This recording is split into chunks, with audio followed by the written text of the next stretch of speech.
Welcome viewers. Who Defines Humanity? Chapter 9, the Judicial Warning when GenderGP entered the courtroom.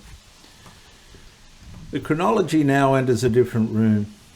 Not the comment section, not the review page, not the regulator's file, the courtroom. This matters because courts do not exist to measure popularity. They examine evidence. They test claims. And they ask whether decisions involving vulnerable people can withstand legal scrutiny.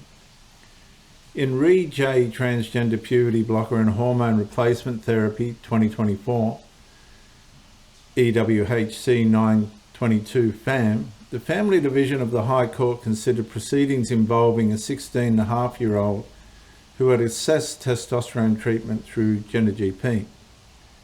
The judgment records that J first engaged with GenderGP's online process in October 2022, paying an initial fee and completing a questionnaire.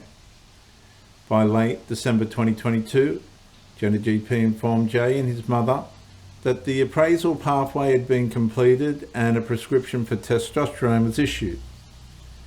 During that period, the judgment records that J had directed communication with only one representative of GenderGP, an unregistered counsellor. This was no longer a general debate about access. This was a real case. A young person, a powerful medical pathway, an online provider, a family dispute.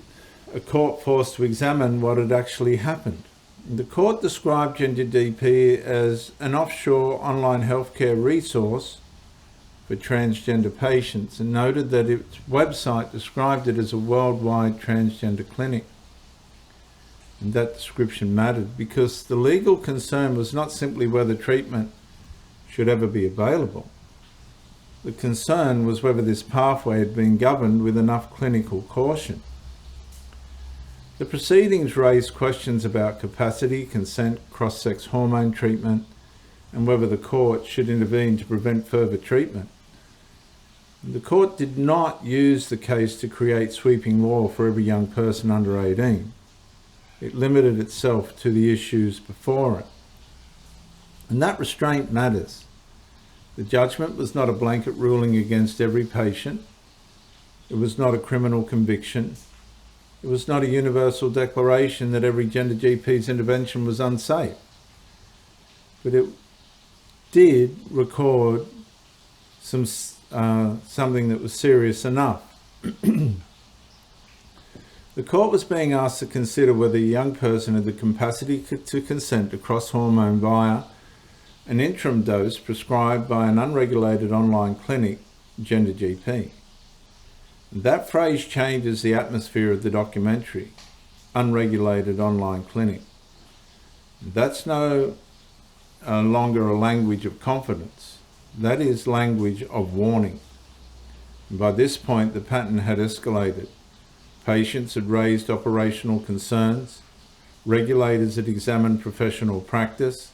And now the judiciary was examining the same model in the context of a child, capacity, consent, hormone, and clinical safeguards. And this is the point where the question becomes unavoidable. If a healthcare provider claims to exist because public systems fail vulnerable people, but a court is then forced to ask whether the provider's own pathway requires extreme caution, then the provider has entered a trust crisis.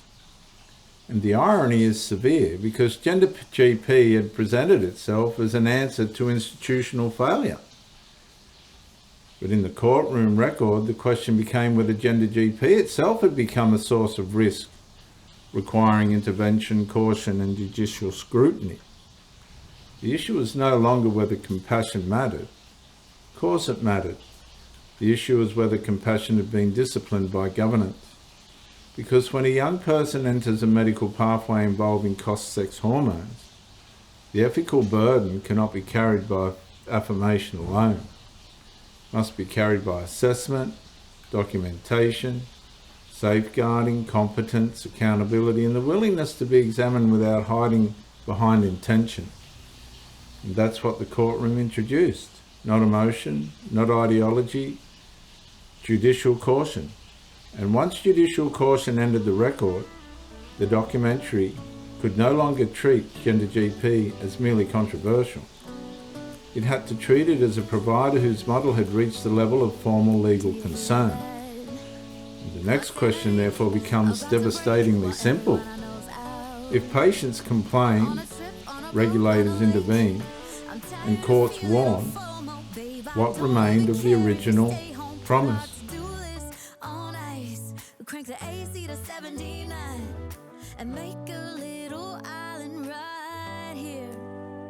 And there ain't a palm tree inside, but there's not a cloud in your blue eyes. If we need a drink, I'll be the bartender. I got a fifth of Patron and a blender. Baby, slipping on a swimsuit is overrated. We don't need a beach to get a half naked. Life's too short, let's not waste it, 'cause paradise is wherever we make it.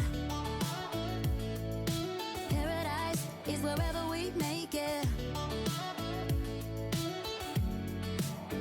Till the sun's up Monday, we'll tell our phones, do not disturb. I got my straw hat, babe. And you can finally pull the tags on your Tommy Bahama shirt. Blue crush up on the 85-inch sound machine when we wanna hear the ocean. I think everything we need is right here.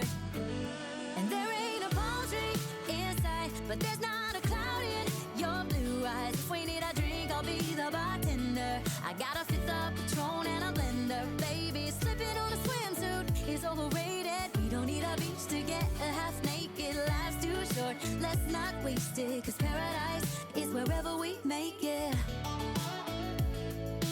Paradise is wherever we make it.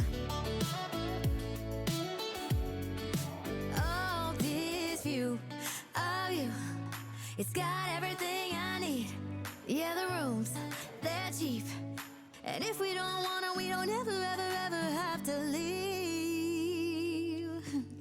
Yeah, there might not be a palm tree inside, but there's not a cloud in your blue eyes. If we need a drink, I'll be the bartender. I got a fifth of Patron and a blender. Baby, slipping on a swimsuit is overrated. We don't need a beach to get a half naked. Life's too short, let's not waste it, 'cause paradise is wherever we make it.